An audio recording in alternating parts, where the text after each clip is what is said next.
sobat semuanya. Bagaimana? Udah punya rencana untuk melanjutkan ke perguruan tinggi? Nah, sobat semuanya, di sini saya akan merekomendasikan salah satu kampus yang terletak di Kabupaten Sintang, yaitu Kampus STKIP Persada Katulistiwa Sintang. Di kampus STKIP Persada Katulistiwa Sintang ini terdapat banyak program studinya loh. Salah satunya adalah program studi pendidikan guru pendidikan anak usia dini.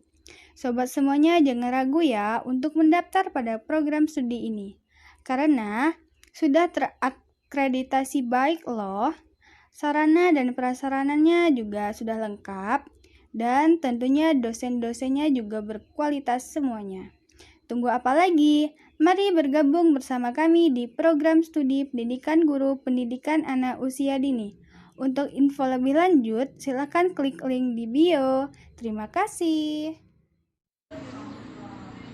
Hai semuanya, kembali lagi di podcast hari ini dengan saya Risa Arianti.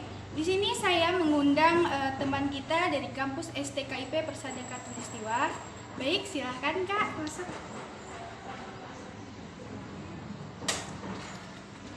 Hai Kak. Hai. Gimana nih kabarnya hari ini? Baik. Oke, Kak bisa perkenalkan diri terlebih dahulu? Oke, perkenalkan nama saya Giovanna, saya mahasiswi STKIP Persada Katulistiwa Sintang, program studi pendidikan guru pendidikan anak usia dini. Nah, saya ini semester 5 OTW ke semester 6. Oke, di podcast kali ini kami berdua membahas tentang perkembangan seni pada anak usia dini. Nah, langsung saja ya Kak, kita mulai.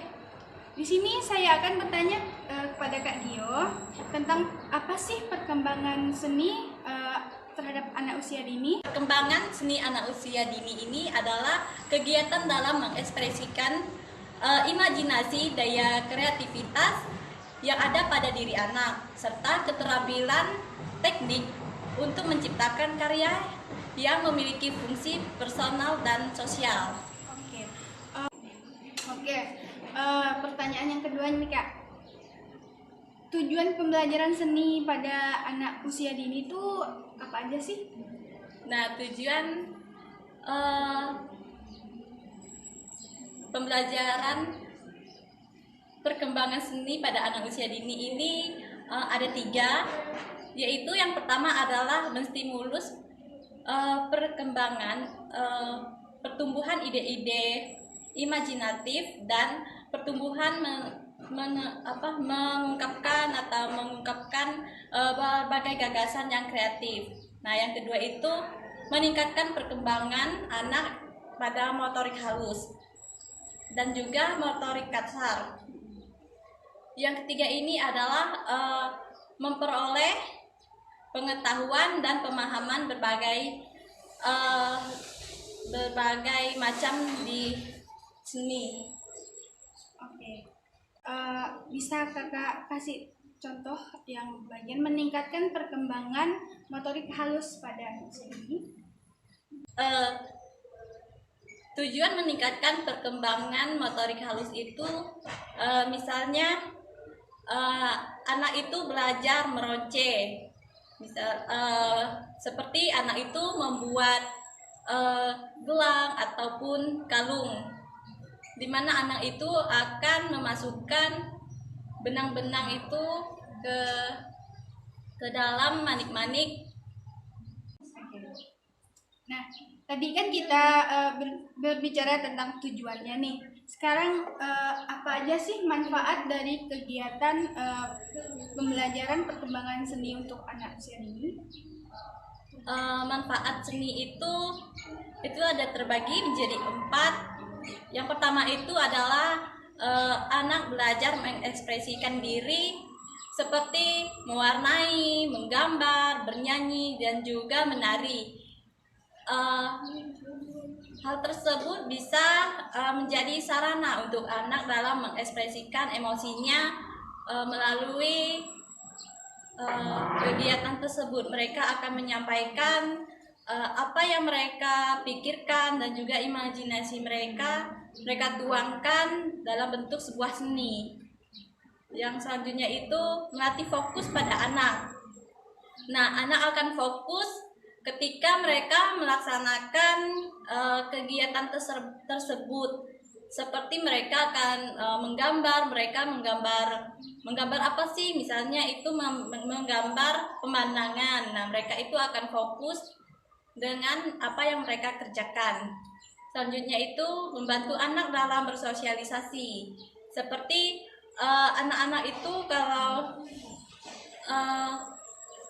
kalau bernyanyi, menari itu pasti kegiatannya berkelompok. Jadi mereka pasti akan bertanya-tanya, bercerita, apa sih yang mereka kerjakan, atau mereka saling sharing begitu. Nah, selanjutnya mengembangkan kerjasama dan tanggung jawab. Nah, seperti saya katakan tadi itu seperti bermain musik atau menari itu mereka akan membentuk sebuah tim. Nah, di situ mereka akan bekerja sama satu sama lain, dan juga di situ mereka akan mengerjakan apa yang mereka kerjakan. Nah, itu adalah melatih kerjasama dan tanggung jawab mereka. Oke. Tadi kan kakak ada bilang membantu anak dalam bersosialisasi. Nah, yang ingin saya tanyakan gimana nih, misal nanti kan kakak jadi seorang guru, kakak nih mendapatkan ada murid kakak nih pemalu, jadi dia tuh kurang bersosialisasi gitu sama kawannya. Gimana tuh cara mengatasinya? Kita mencari tahu hal apa sih yang membuat dia malu dan juga tidak berani untuk berekspresi gitu. Nah, kadang juga anak itu minder dengan kemampuannya, di mana dia itu merasa kalau dia itu tidak memiliki kemampuan. Nah, terkadang anak itu memiliki potensi yang berbeda-beda. Nah, kita akan mencari potensi anak ini apa sih, gitu. Apa sih yang dia bisa, apa sih kemampuan dia. Nah, seperti itu.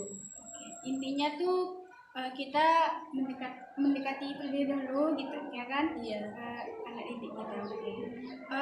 Pertanyaan selanjutnya nih, ada nggak sih hal yang dapat menghambat perkembangan seni anak usia dini? Tentunya pasti ada ya hal-hal yang dapat menghambat perkembangan anak usia dini. Nah, seperti orang tua itu sering memarahi anaknya. Misalnya, kalau anak itu sering dimarahi, maka dia akan menjadi takut. Nah, itu membuat dia cenderung lebih pendiam. Terkadang dia juga takut untuk mengembangkan seninya karena orang tuanya menentangnya. Nah, yang kedua ini menakut-nakuti. Nah, setelah dimarah-marahi, anak juga akan ditakut-takuti. Misalnya ketika anak itu ingin menjadi seorang penari, nah orang tua ini akan mengatakan hal-hal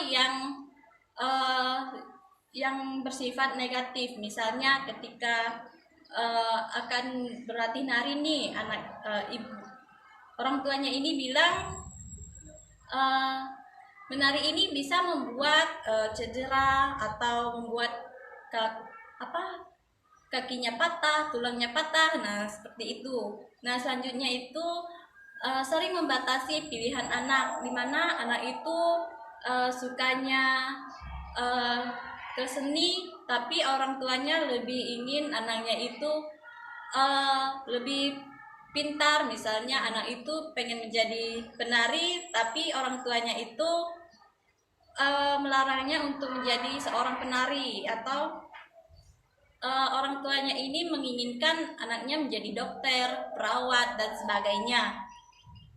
Dan juga ini orang tua sering mengikuti anak. Nah, hal itu juga menghambat perkembangan seni. Misalnya contoh orang tua yang sering mengikuti anak itu orang tua yang selalu mengikuti kemauan anaknya itu. Nah, hal tersebut bisa membuat anak itu menjadi manja atau tergantung dengan orang tuanya. Mungkin seperti itu. menurut Kak Gio, gimana sih solusi buat hal yang menghambat perkembangan seni ini? Ada nggak solusinya? Tentunya ada solusi. Uh, kita membantu anak dalam menghadapi ataupun membantu anak itu untuk mencari jati dirinya. Nah, itu yang pertama. Dan kedua itu tentunya kita itu harus mengatakan kepada orang tua, kita menyampaikan apa sih bakat anaknya itu, dan kita juga mengatakan secara halus, jangan terlalu mengekang anak, jangan terlalu membatasi pilihan anak tersebut. Mungkin hanya itu. Oke, tadi kan kita membahas tentang faktor penghambatnya ya. Sekarang yang terakhir nih, faktor pendukung untuk perkembangan seni pada anak SIP ini apa aja sih Kak? Faktor pendukung itu, anak itu memiliki waktu yang cukup. Seperti terkadang orang tua itu sering melarang anak ataupun mengatur anak itu. Jadi seharusnya anak itu tidak terlalu diatur. Jadi mereka itu bisa bebas untuk bermain dan bergagas dengan gagasannya, konsep, dan juga mencoba dalam bentuk yang baru. Sekian podcast kita hari ini. Terima kasih untuk Kak Gio yang sudah datang jauh-jauh untuk melakukan podcast pada hari ini. Terima kasih. Bye.